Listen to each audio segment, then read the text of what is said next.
Once you've finished sticking the tiles to the walls, you should now leave them for 24 hours to fully dry.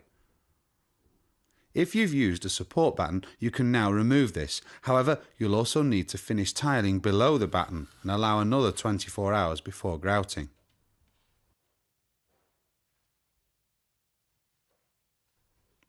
Grouting is simply the process of filling in the gaps between the tiles. As with adhesives, there are a wide range of grouts available, though beginners may wish to use the all-purpose combined adhesive and grout. Most wall grouts are white, though other colours are available. Floor tile grouts are usually grey, so that they don't discolour with use. Apply the grout with a spreader held at 45 degrees to the wall and wipe across the tiles in different directions across the joins.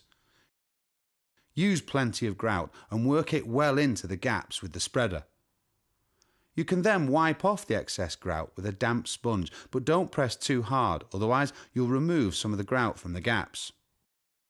Gently smooth the grout with a piece of dowel or a special grout shaper.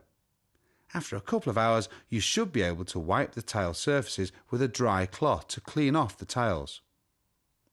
Allow 24 hours to make sure the grout is completely dry. When the grout is dried, you should apply a flexible, waterproof, antibacterial sealant along the edge of the bath to allow for any movement that might occur between the two surfaces.